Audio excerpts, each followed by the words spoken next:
हाँ, एक फैसला तो आया है, लेकिन Incoming voice call. आप जैसा कि जानते हैं सब लोग,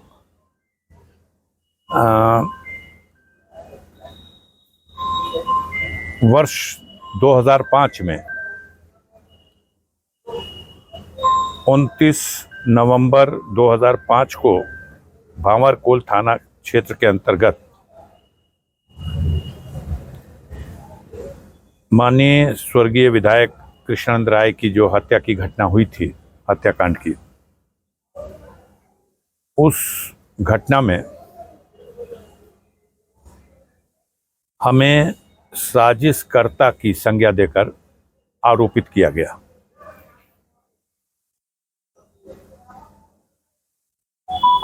इस मुकदमे की विवेचना पुलिस ने की, चार्जशीट भी दी। इसी मध्य पीड़ित पक्ष की याचिका पर माननीय उच्च न्यायालय ने मामले की अग्रिम विवेचना सीबीसीआईडी को सौंप दी। सीबीसीआईडी ने इसकी विवेचना की और सीबीसीआईडी की चार्जशीट आने के बाद पीड़ित पक्ष की याचिका पर माननीय सर्वोच्च न्यायालय के आदेश से इस मुकदमे का विचारण गाजीपुर उत्तर प्रदेश से ट्रांसफर करके देश की राजधानी दिल्ली में भेज दिया गया और दिल्ली में स्पेशल कोर्ट सीबीआई की जो एमपी एमएलए कोर्ट है, उस कोर्ट में इस मामले का विचारण हुआ और 3 जुलाई सन 2019 को ट्रायल कोर्ट ने, विचारण न्यायालय ने सभी आरोपियों को दोषमुक्त कर दिया। ये वो कहानी है जिस कहानी के पीछे लगातार देश की मीडिया और कुछ राजनेता इसको बार बार अफजाल अंसारी की भूमिका और उसमें इस सवाल उठाते रहे। दुर्भाग्यपूर्ण परिस्थितियां ये बनी कि उसी मुकदमे को आधार बनाकर वर्ष 2007 में मोहम्मदाबाद थाने पर बनाम अफजाल अंसारी एक यूपी गैंगस्टर एक्ट का मुकदमा 3/1 धारा 3 कोष्ट में 1 ये मुकदमा पंजीकृत किया गया। मुकदमे के जो चार्ट है, क्राइम चार्ट, उसमें एक मुकदमा वही 589/2005 थाना भांवरकोल जो पंजीकृत था, उसी मुकदमे को आधार बनाया गया। अब इस मुकदमे का भी विचारण होता रहा, टलता रहा और अंतोगत्वा गाजीपुर की ट्रायल कोर्ट ने 29 अप्रैल 2023 को, याद रखिएगा वो तिथि 29 अप्रैल है। हमारे गाजीपुर के मीडिया के लोग तुक में तुक खूब मिलाते हैं कि 29 अप्रैल कभी अफजाल अंसारी को सह नहीं सकता। आज भी 29 अप्रैल है, 29 तारीख, आज भी 29 तारीख है।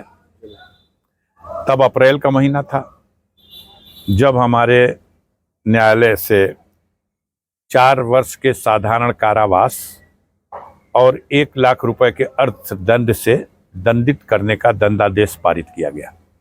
मैं जेल गया।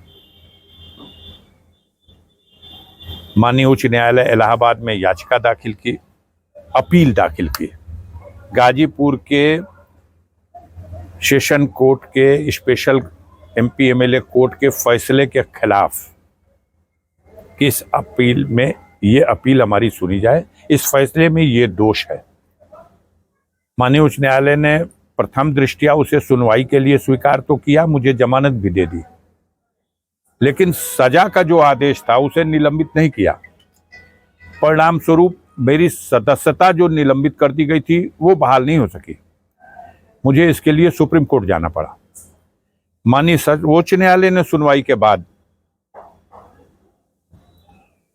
जो गाजीपुर के एमपी एमएलए कोर्ट से 4 वर्ष की सजा का दंडादेश पारित हुआ था, उस आदेश को निलंबित कर दिया और कुछ शर्तें लगा दी। उन शर्तों का पालन किया गया, जैसे आप सदन की कार्रवाई में भाग लेकर मतदान नहीं कर सकते, कोई भत्ता नहीं ले सकते, तनख्वाह या कोई मौद्रिक लाभ नहीं लेंगे। और यह भी कह दिया कि गाजीपुर में जो अपील पेंडिंग है, अरे इलाहाबाद हाईकोर्ट में जो अपील पेंडिंग है, उस अपील का निस्तारण 30 जून तक कर दिया जाए, करने की कोशिश की जाए। यह आदेश माननीय उच्च न्यायालय के लिए था। अब माननीय सर्वोच्च न्यायालय के इस आदेश के क्रम में लोकसभा से अधिसूचना जारी हुई, सांसद का पद बहाल हुआ, चुनाव लड़ने की अयोग्यता समाप्त हुई और उसके बाद फिर चुनाव आ गया। माननीय सर्वोच्च न्यायालय ने अपने आदेश में यह भी लिखा था कि आप चुनाव लड़ सकते हैं, लेकिन अगर आप चुनाव जीत जाएंगे तो वो निर्भर करेगा जो आपकी अपील का फैसला आएगा उसके ऊपर। अब चुनाव हुआ, पूरे चुनाव गाजीपुर की जनता को, गाजीपुर के मतदाताओं को इस बात से भरमाया गया, डराया गया और भटकाने का प्रयास किया गया कि अफजाल अंसारी का तो जो उन्हें अनाउंस हुआ है टिकट, वो टिकट ही कट जाएगा। अच्छा, टिकट नहीं कट सका तो अब उनका पर्चा खारिज कर दिया जाएगा। अच्छा, अगर पर्चा खारिज नहीं हो सका तो इनका चुनाव रद्द हो जाएगा। गणना से पहले ही डेट लगी हुई है। संजोग कुछ ऐसा होता रहा, जिस दिन पर्चे की जांच थी उसी दिन डेट, जिस दिन नामांकन दाखिल था उसी दिन डेट, जिस दिन गणना होनी थी 4 तारीख को उससे एक दिन पहले डेट। ये सारे कठिनाइयों को, भ्रम को हमारे कार्यकर्ताओं ने, गाजीपुर की महान जनता ने फेस किया है। और देखिए, आप सब हमें क्षमा करिएगा, आप में से कई ऐसे साथी हैं गोदी मीडिया से जिनके जड़ें गोदी मीडिया की तरफ हैं। उन्होंने इस भ्रम को फैलाने में भरपूर भूमिका निभाई। बहुत लोग भ्रमित हुए, लेकिन इतने लोग भ्रमित नहीं हो सके कि फैसला बदल जाए। उनके वोट दे के क्या हुई, उनका चुनाव रद्द हो जाए। अच्छा, जीतू जी हां तो सजा हो जाए। चुनाव गणना हुए 4 जून के बाद मैं भारत का वो पहला बदनसीब सांसद हूं जिसको सदन में शपथ दिलाने के सवाल पर भी रोका गया। नहीं, वो तो उस आदेश से जो आपने ये सबसे पहले मुझसे पूछा था,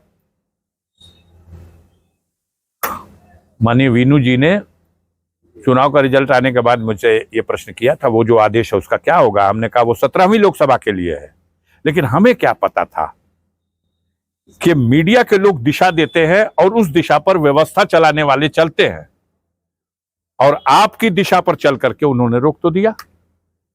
लेकिन जब मेरी मुलाकात हुई लोकसभा स्पीकर साहब से और मैंने उनको एक्सप्लेन किया अपना पक्ष, कहा कहीं लिखा हो कि शपथ न दिलाई जाएगी जीते हुए को। अब मैं दिखाता हूं, लिखा है संविधान में आर्टिकल 99 में कि जो निर्वाचित होकर के आएगा उसको शपथ दिलाई जाएगी। अगर मैं योग्य कैंडिडेट नहीं होता तो चुनाव नहीं लड़ सकता था। मेरी योग्यता का प्रमाण है कि मेरा चुनाव वैध, और मैं चुनाव जनता में मेरी लोकप्रियता का प्रमाण है कि जनता ने मुझे निर्वाचित किया, 1.25 लाख वोटों के अंतर से निर्वाचित किया। और अब शपथ न दिलाई जाए ऐसा कोई एक बिंदु भी ऐसा माननीय सर्वोच्च न्यायालय के आदेश में नहीं है। और उन्होंने कहा है कि 30 जून तक डिसाइड कर दिया जाए, तो यह आदेश हाई कोर्ट के लिए है। हमारा वकील कोर्ट में हाजिर हैं, अपनी बहस कर चुके हैं। अब कोर्ट 30 जून को न डिसाइड करके वो आज 29 जुलाई को डिसाइड कर रही, इसके लिए मैं कहां से दोषी हूं। और माननीय हमारे लोकसभा स्पीकर साहब ने इसकी गहराई को समझा। मैं आभार प्रकट करूंगा उनका कि उन्होंने फिर 1 जुलाई को मुझे अपने चेंबर में बुला करके और संसद पद की शपथ दिला दी। 2 चीजें हैं, एक ये है कि कुछ मेरे लिए किसी के मन में घृणा है, और एक ये है कि गाजीपुर की लाखों लाख जनता के लिए उसको आप डराते हो, धमकाते हो, भरमाते हो, और फिर भी आपके कतार में वो नहीं खड़े होने को तैयार होती है। सारा कुकर्म और मनमानी किया गया, लेकिन कहीं ना कहीं सब हाकिम के ऊपर भी कोई हाकिम है और उसकी मर्जी है। मैंने कभी कोई बिगाड़ा नहीं, मैं निर्दोष था, मेरा कोई हाथ नहीं है 29 नवंबर की घटना में। ना जो मुझे गैंगस्टर डिक्लेयर किया गया था, मैं कतई गैंगस्टर नहीं हूं। अफसोस है कि पूर्वांचल और गाजीपुर का बच्चा बच्चा ये जानता है, जो खुद गंदी छवि के लोग हैं, समाज विरोधी लोग हैं, वो मुझे गैंगस्टर डिक्लेयर करके मुस्कुराते हैं। अपने षड्यंत्र में उन्हें सफलता मिली थी, लेकिन अंतो गत्वा ये लोकतंत्र का यही तो सबसे बड़ा खेल है। अंतो गत्वा आज आपने लिखा, आपने बताया, आपने दिखाया, अफजाल को राहत मिली, अब उनकी सतर्कता बचेगी, ऐसा नहीं है। फैसला ये नहीं है। हमें राहत नहीं मिली, हमें इंसाफ मिला। सजा का आदेश रद्द कर दिया गया, ये किसी ने नहीं कहा। गाजीपुर का सजा का आदेश गलत था, दोषपूर्ण था, इसलिए रद्द किया गया। इसमें कोई गवाह हॉस्टाइल नहीं हुआ है, आदेश में खामियां थी। माननीय उच्च न्यायालय ने उसकी समीक्षा करके उस आदेश को रद्द किया। ये एक पहलू है। इसका दूसरा पहलू जिसका पर्दा आपने नहीं उठाया, न उठाना चाहते हैं, न उठाइएगा, इसीलिए मीडिया से शिकायत रहती है। दूसरा पहलू यह है कि क्या आपको पता नहीं कि उत्तर प्रदेश सरकार ने याचिका दाखिल की थी कि अफजाल अंसारी की सजा बढ़ाई जाए। आज फैसला आने के पहले तक तो उस अपील का आप उल्लेख करते रहे कि वादी पक्ष की याचिका है कि 4 साल की सजा कम है, इसको और बढ़ा दिया जाए। उत्तर प्रदेश सरकार की याचिका है। क्या हुआ उन याचिकाओं का? कहीं कोई खबर चल रही? कहीं ये खबर है? अफजाल को तो राहत देने की खबर है, लेकिन वो याचिकाएं बेबुनियाद हैं, इसलिए खारिज कर दी गई और मेरी याचिका मंजूर की गई। ये आदेश, इसमें खोट था, इसे रद्द किया गया। सत्य परोसिए, तथ्य परोसिए, बड़े बड़े चैनल हैं, जनता के बीच में सच जाए। मैं पाक साफ था, कल भी मेरा दामन पाक साफ था, आज भी मेरा दामन पाक साफ है। आप लोग यहीं पे हो, हर मेरे क्रियाकलाप से अवगत हैं। गाजीपुर की जनता को सजा देने वाले लोगों को गाजीपुर की जनता माफ नहीं करेगी। आज का जो फैसला आया है वो जाइए देखिए, गरीबों की बस्तियों में उनके चेहरे पर एक मुस्कान है। वो सब डरे हुए थे, सहमे हुए थे, लेकिन जो डरता है, जो सहमता है, वो सबके मालिक का दरवाजा खटखटाता है।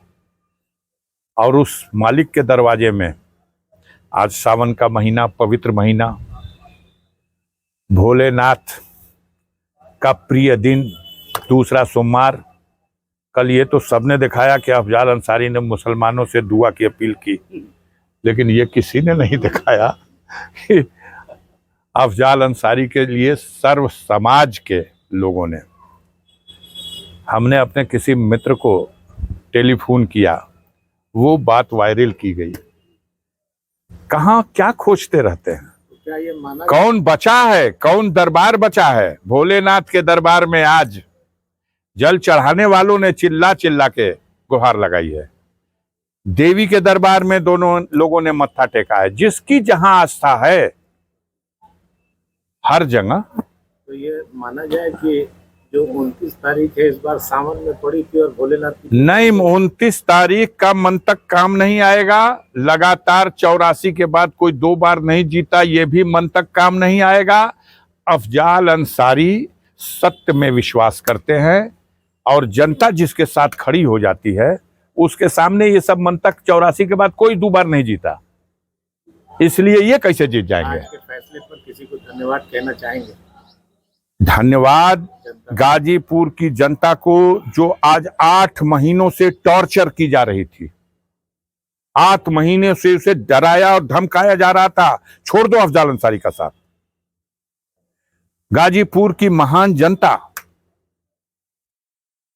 जिस जनता का विश्वास अफजाल अंसारी ने जीता है, बार बार जीता है, उस जनता को भयभीत किया गया था। यह जीत उस जनता के सर है। इस जीत का सेहरा उनकी दुआओं के सर है। आज फिर एक बार आशीर्वाद देने वाले, दुआ करने वाले, सच्चाई का साथ देने वालों की जीत का दिन है और साजिश करने वाले, बुराई चाहने वाले, बुरा करने की कल्पना करने वालों, उनकी पराजय का दिन है। संजय जी, अगर सरकार या जो विपक्षी आपके हैं वो लोग सुप्रीम कोर्ट की सजा, यही तो लोकतंत्र है।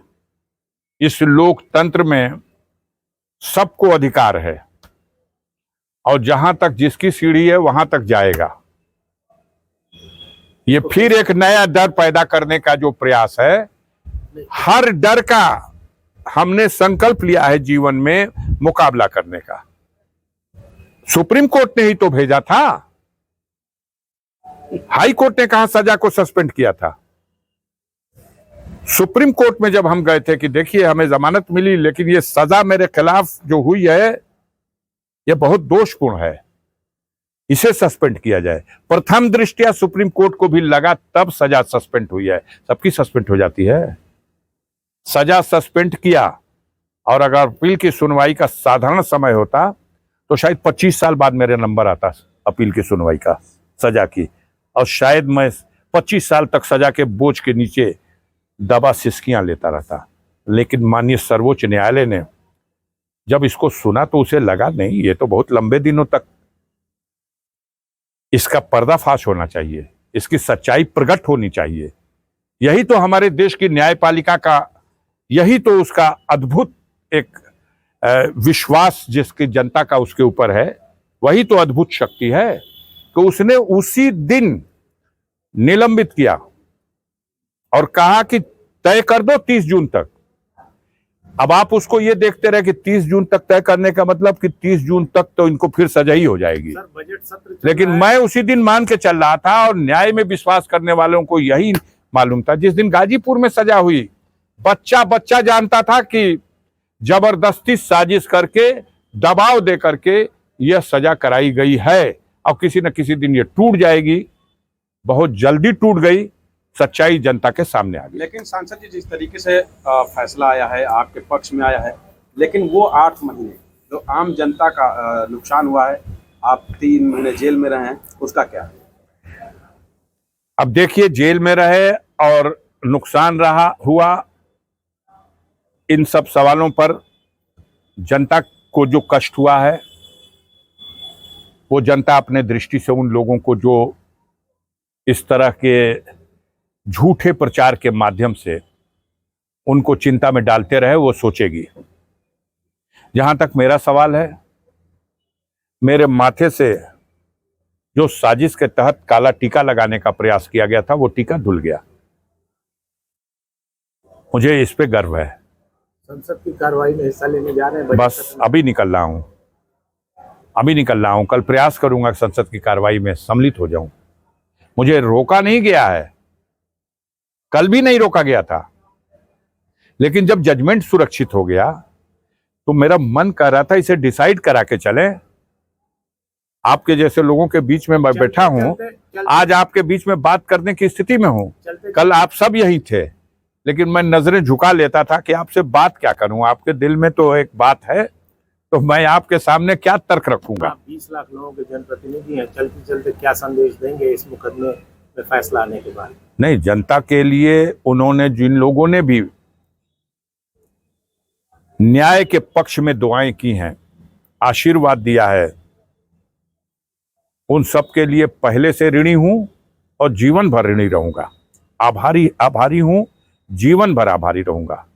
और साजिश करने वालों, षड्यंत्र करने वालों को, जनता को धमकाने और डराने और भ्रमित करने वालों को जनता ने भी पहचान लिया है। और मैंने तो अपने आप से ये संकल्प लिया है कि जब तक इस शरीर में जीवन है, जब तक बुराई के खिलाफ खड़े रहेंगे और सच्चाई का साथ देंगे, गरीबों के हितों की रक्षा के लिए किसी सीमा तक जाना होगा, वहां जाकर के और उनके मान सम्मान की रक्षा करेंगे। ये तो क्या करना सर आपको?